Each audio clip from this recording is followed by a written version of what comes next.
Assalamu алейкум. Урматтуу биздин Кыргызбай каналыбыздын катталуучулары. Урматтуу бир туугандар, амансыздарбы? Арбаңыздар туугандар, чарчабай иштеп атасыздарбы? Бөтөн жерде, бөтөн элде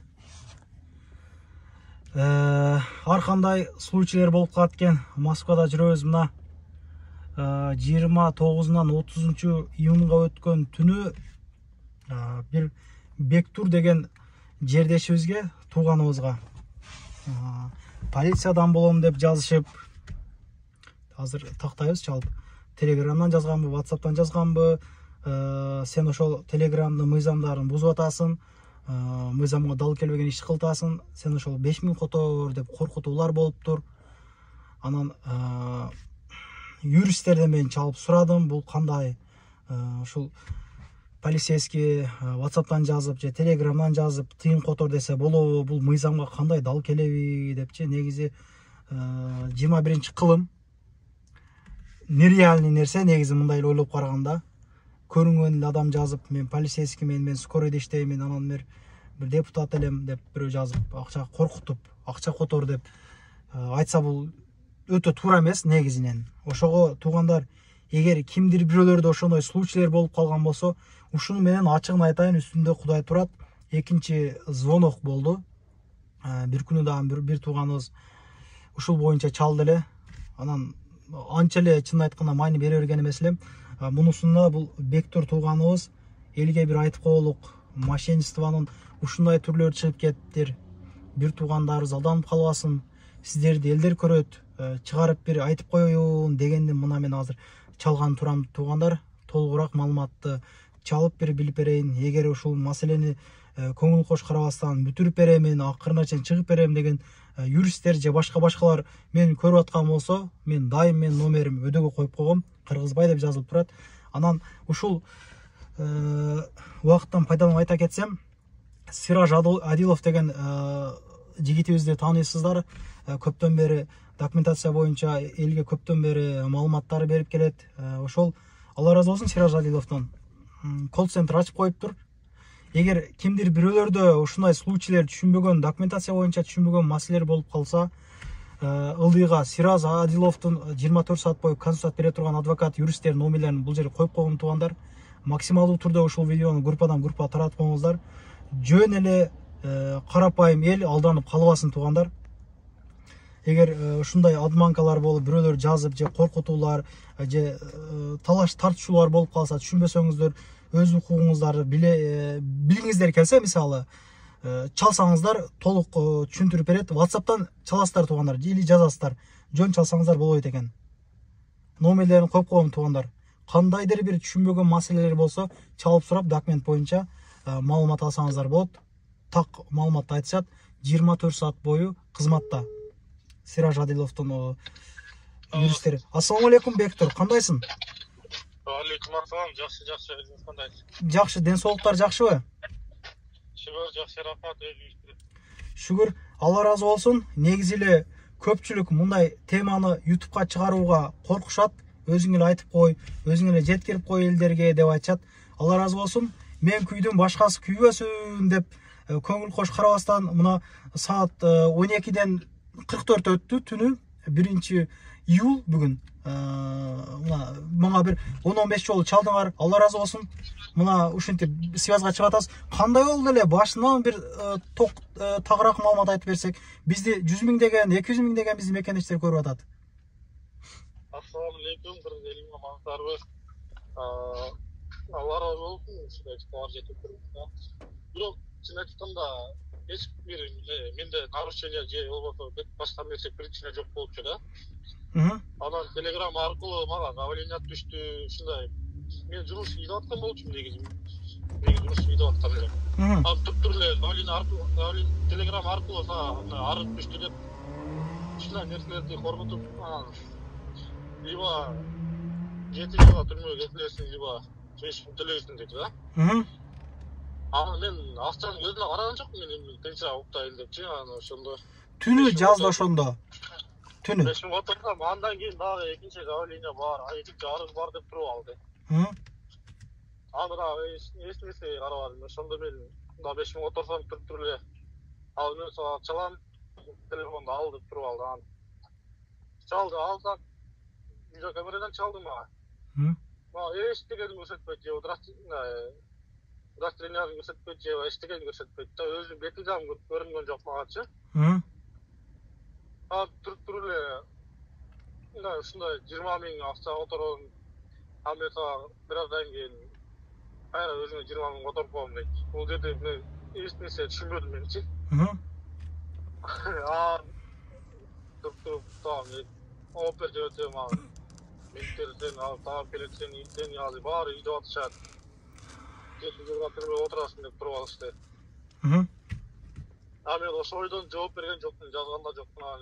Мен туруп алып жумуш барсам, ал жерде баардыгы айтып атышат да, мошенникке жөн эле коркутуп атыптыр депчи. Мен бул мошенниктерин билген эмесмин да. Чын эле пробилде бир полициянын сүрөтү турган экен. Анан сүйлөшүп атканда бир кандай бир машина мындай кадимки эле милициялардын машиналары өнүп чыгат го. Ошондо чыккан экен да, чыгып эле. Мен уктум аны, иминде уктум. Ошого мен ишенип кеттим да. Жумушка барып туруп анан дос балам чалды. Жок атат деп чалды. Ал жакты анда данный момент болгон жылын, фамилия, атын, бүт баарын сүрөт-сүрөтүнөн бери таап атат. Ал ишо мени дам тапты да. Мен башка акча жок деп жаздым мен. Мен башка акча жок менде, болду. Болгон келген кыл ал десем, азыр сенде бир вариант бар дейт. Ишо. Алты коронавирус айтты мага, алты коронавирус ал деди да магачы. Ушу менен жок. Эртең менен чалып, балдар көп чогулуп калды да, чалсак. Акырында билдик да бир мошенник экенинчи. Жөн эле мен 10 миң сомго акчага күйүп калдым да, бүгүн кредитке отурмак элем. Ал акчаны Кыргызстандагы кредитти жабайын деп кармап турган элеңер. Кармап аткан болчу, мен тамак ашкада ичпей эле. Негизи акыркы учурларда мошенничествонун түрү кылы чыгып кетти да. Мисалы эми бул сиздерге орус жараны чалып ушинтиптир. Негизи биздин өзүбүздүн эле кыргыздар эт алып барып беребиз, доставкасы бар деп алдын ала акчасын которгон случайлар болуп атат. Мисалы мына бизге элдер чалып айтып атат. Анан эмне дейт, анан кирди чыктыга алып барам, аз барам деп андан акчаларын передоплата кылып алып атыптыр. Эми алдамчылыктын түрү чыгып кетти, чын айтканда. Жеңил акчага көңгөндөр көбөйдү, метролордон же автобустарда кыргыз жаш эле жигиттер телефонуңуз берип туруң деп 900гө кирип туруп акчаларын которуп атат. Көптөгөн эжелер какшап чалып атат. Анан квартплатын бербей жашап жүргөндөр, качып чыгып кеткендер болуп атат, урдап кеткендер болуп атат. Мисалы, кыскасы акыркы учурда ошого окшогон мошенничествонун түрү көбөйүп кетти. Абайлаш керек болуп калды. Инсап берсин. Бул нерсе туура, бирок мен Кудай кааласа быйыл Москвада жүргөнүм 3 жыл болду, бирок эч бир жамандык көрбөдүм да Москваданчы. Эч бир Кудайга шүгүр, түзүк эле жүрөбүз, жаман болбоду. Полиция деле мени кармаган деле жок, же башка документ текшерген деле мени кое берет, бирок спокойно элечи.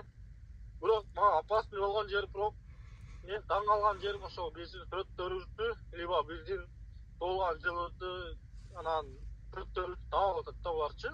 Дос балам гана тапты азыр. Хакерство азыр күчөп кеткен да. Аты жөнүнү жазса эле чыгат да, же номерин жазса ар кандай приложениялар бар, сайттар бар. Анан эми мисалы акчалам деген адам көп нерселерди изилдеп отурат да. Анан гайнин зуугу деле эми реальный нерсе да. Азыр автобустарда дагы жанагылар бар. Ким тройка менен ошо автобусту төлөгөн болсо, ал нерсе баарын араттан өчүрүп коет экен да, мындай жанагы эффект мененчи. Ошол нерсени жаап коет экен да, акча төлөнбөдү деп, аларга да 1000 рубльдан мындай кандайдыр бир штраф жазып берет экен да. Бул нерсе менин башыман өттү биринчи жолу. Эгер эми Алла разы болсун, маалыматыңарга чоң рахмат. Сиздерге окшогон ушундай жаштар көбөйө берсин. Башында өткөнүн айтып, элден бир айтып коеюн депчи, элге дагы, эл дагы ушул билип алсын деп маалымат айткандан аябай жакшы болду. Алла разы болсун. Анан эгер ушундай бир түшүнбөгөн случайлар болгон болсо, мен азыр видеонун ылдыйына Сираж Адиловдун баягы адвокаттарын, юристтерин коюп койгом. Алар 24 саат бою кызмат көргөзүшөт. Консультация бекер болот биринчи. Ошондой случай болсо чаласыздар. Рахмат Бектур, ишиңерге ийгилик, тилеген ой максаттарыңарга жетишкиле. Эми баш көзүңөрдөн садака эми. Бир негизи адам баласы тапкан туткандан бир аз чыгаша кылып турган жакшыраак болот негизи элечи. Мен ошого чакырып кетет элем, ачыгын айтайын. Рахмат барыңарга. Рахмат барыңыздар, Алла разы болсун. Болуптур.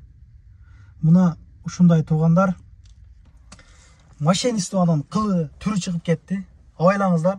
Эгер түшүнбөгөндө ушундай негизи полиция деген же бир башка орган деген өзүн мындай погон сыйлаган адамдар болот да негизи элечи. Анан жөн эле WhatsApp'тан жазып анан билесиздер да, Москвада жүргөндөр мисалда эч качан да документ туура эмес болуп штраф жазам деген тагдырда деле акча сураганда переводко эч ким көнбөйт. Түшүнүңүздөр да уже элечи. ДПСке жолдо түшүп калган могу биздин такси туугандар, машина мингендер эч качан да картага которгузбайт алар. Наличие алышат да, эгерчи мындай явно эле да, мисалычы явно эле мындай зонада отуруп деле чалып тийишкендер бар, мисалы мындай болбой калды. Өзүнүн кыргыздар эле чалып, мага көп эле случай болду. Мен биринчи көрүнгөн акча которуп жүрдүм эле мен да, анча жолдо калып кеттим, укам келгенде мынча болду. Телефонду чалып атат, телефонум өчүп калды эле деп десе дагы мен түшүнбөй эле эми боруң ооруп кетет да, сүйлөгөндөрүн көрүп, хорошо азыр мейли. Кечирээк которуп койм, мейли. Которуп койт элек да. Карасам уже көйүп кеттим мындай нерселерчи, мен өзүм элечи мына жеке жашоомдо мына YouTubeга чыгып жүргөндөн беричи. Мына ушундай абайлаңыздар, этияттаңыздар өзүңүздөр туугандар. Тапкан акчаларыбызды ошол өзүбүздүн тилеген ой максаттарыбызга жумшалышына карап турайлык, эми бирөөлөргө жедирип койбойлук. Ушундай кыйналып иштеп жүрөбүз. Пасуда, мойкада иштеген эжелерибиз бар, мисалы. Дворда иштеген агаларыбыз бар, кыйналып кечке таксиде иштейбиз. Мына пасудада повар болуп иштеп жүргөн эже кардаш агайнелерим бар менин. Ишиңиздерге ийгилик туугандар. Тынчаман ошол тилеген ой максаттарыбызга жетип Кыргызстанга барып тынчаман жашашка барыбызга насип эткен болсун. Келерки видеолордон көрүшкөнчө Кыргызбай эл кызматында боло бермекчи. Москвада болуп аткан ушуга окшогон нерселерди, жаңылыктарды, жакшылык нерселерди мен чыгарып берүүгө мен сиздер даярмын дегендей. Каналыма биринчи болгон болсоңуздар катталыңыздар. Кимдир бирөөдө кирди чыкты маселелери болуп калган болсо сүйүнөгам номерин коюп койгонмун. Анан трал издегендер болуп калат да бизден. Трал издегендерге тралдын номерин коюп койгон туугандар. Ош Бишкекке чейин алып барып беришет. Ал жактан бери алып келишет. Ишиңиздерге ийгилик, рахмат барыңыздарга. Группадан группага таратып коюш эсиңиздерден чыкпасын. Бул өтө керектүү видео. Юристтердин номерин коюп койдум туугандар. Если что, бесплатный кеңеш беришет. Рахмат барыңыздарга.